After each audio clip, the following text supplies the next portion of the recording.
When arriving to Java, the first city I visited was Yogyakarta, sometimes known as Jogja, and if you're really hip, some people call it Yogi.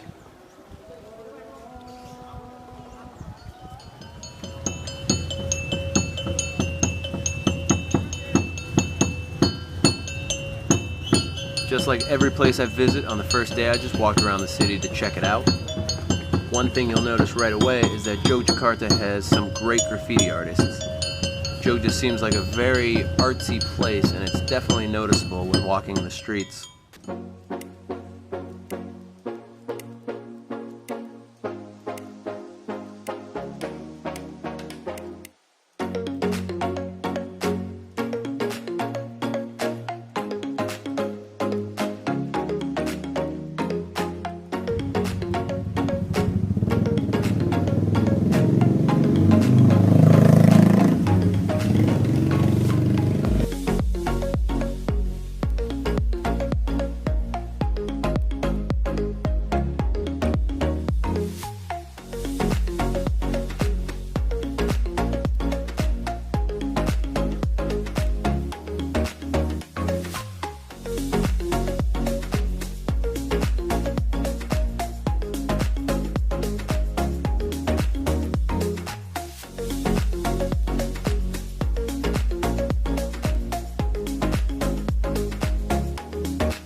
I spent the day checking out the city. I just enjoyed going down every street to see what I could find. I saw a group of people near a park and decided to see what everyone was gathered there for. Apparently it was a cat contest or something. People were showing off their cats and watching them eat. Something I've never seen before, so that was interesting. Langsung masuk kandang. 3, 2, 1, selesai. Dontek kabeh kok.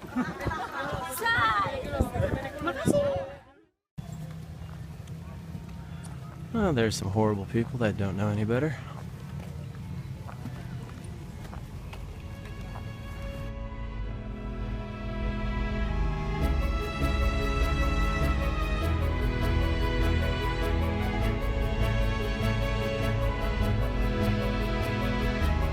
One of the main things I wanted to see near Yogyakarta is the temple of Borobudur.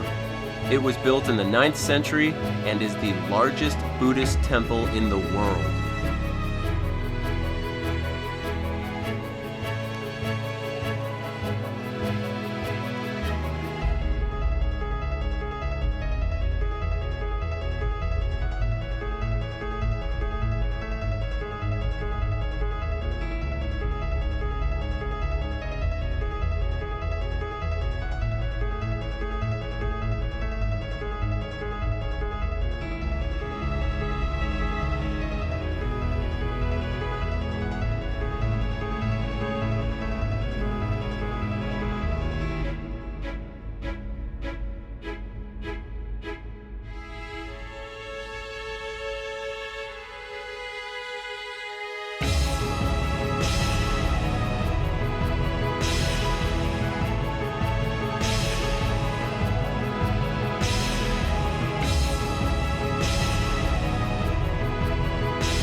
Borobudur was an awesome place to walk around, and I could have stayed there all day taking pictures, but I had to leave before the storm rolled in.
The next day I visited another very popular site in Yogyakarta, the temple compound of Prambanan, which was also built in the 9th century. But these are Hindu temples. Prambanan is the largest Hindu temple site in Indonesia and the second largest in Southeast Asia.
Mind answering me a few questions?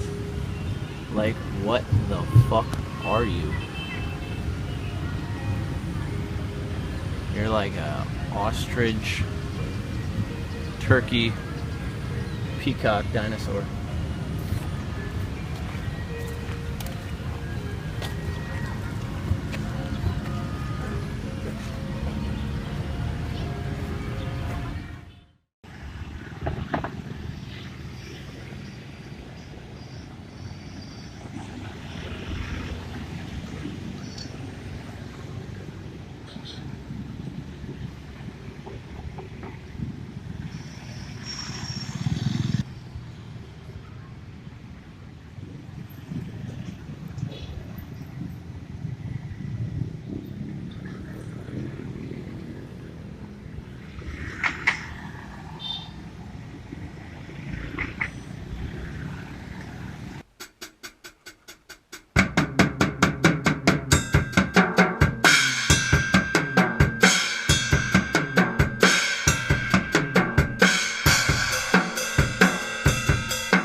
day in Yogya, I spent walking around the city again, and I even found a place to play drums. I mostly just roamed the streets and finished the day watching the sunset at Ratu Boko. And if there's one bit of advice I can give you, it's to avoid this site. It's just a hill with some small ruins at the top. That's it. They also charge foreigners 8 times more than the locals, and it's definitely not worth the price. It's easily the worst attraction in Indonesia.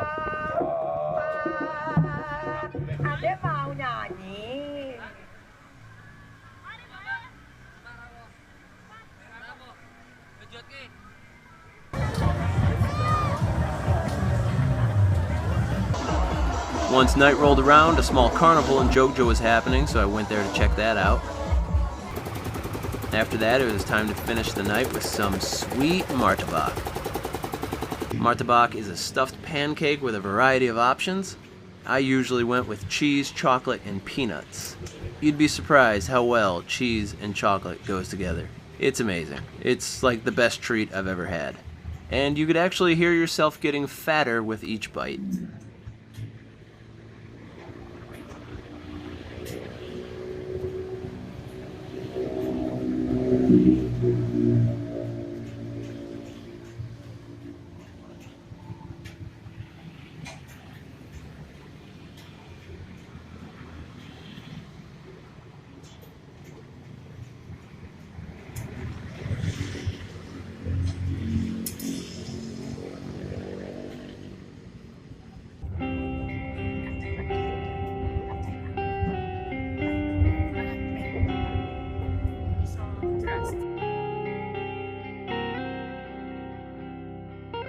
From Yogyakarta, I was headed east. After multiple trains, buses, and vans, I finally arrived in Cemoro Lawang.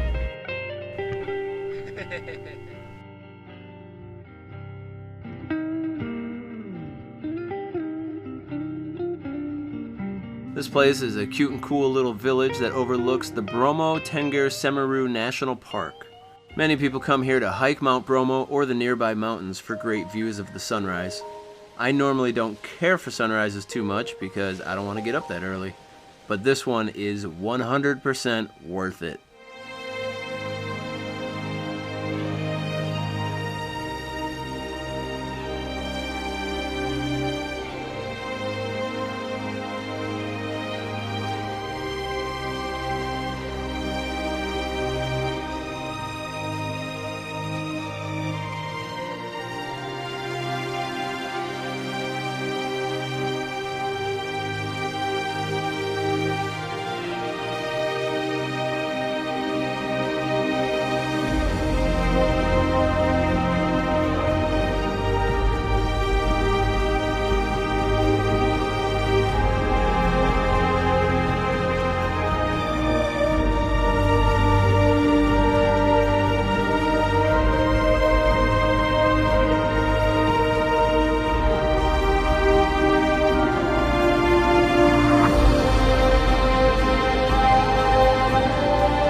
From Bromo, I continued even further east to Banyuwangi. That city is a close starting point for hiking the Ijen volcano. You have to wake up around midnight to start the drive. Then you and literally hundreds of people begin the hike to the crater rim. From there, you could hike down to the bottom of the caldera near the Sulphur Lake. If you're lucky, you might be able to see some of the blue flames. Then after you're done choking on the stinky volcanic smoke, you could hike back up to the crater rim, and from there you can enjoy the sunrise. It was cool, but not nearly as cool as Bromo. I'd hike to the rim again during the daytime, but I wouldn't do it again in the dark with the hundreds of other people.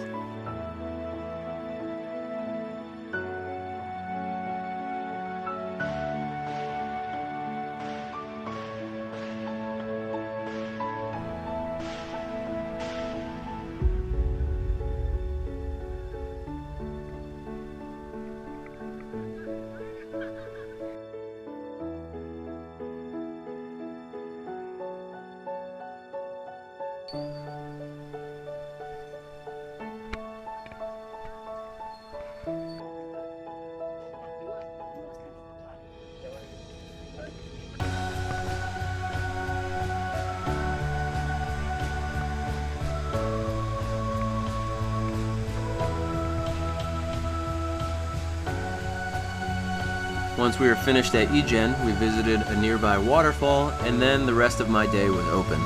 So as soon as we went back to Banyuwangi, I went to the ferry and crossed over into Bali.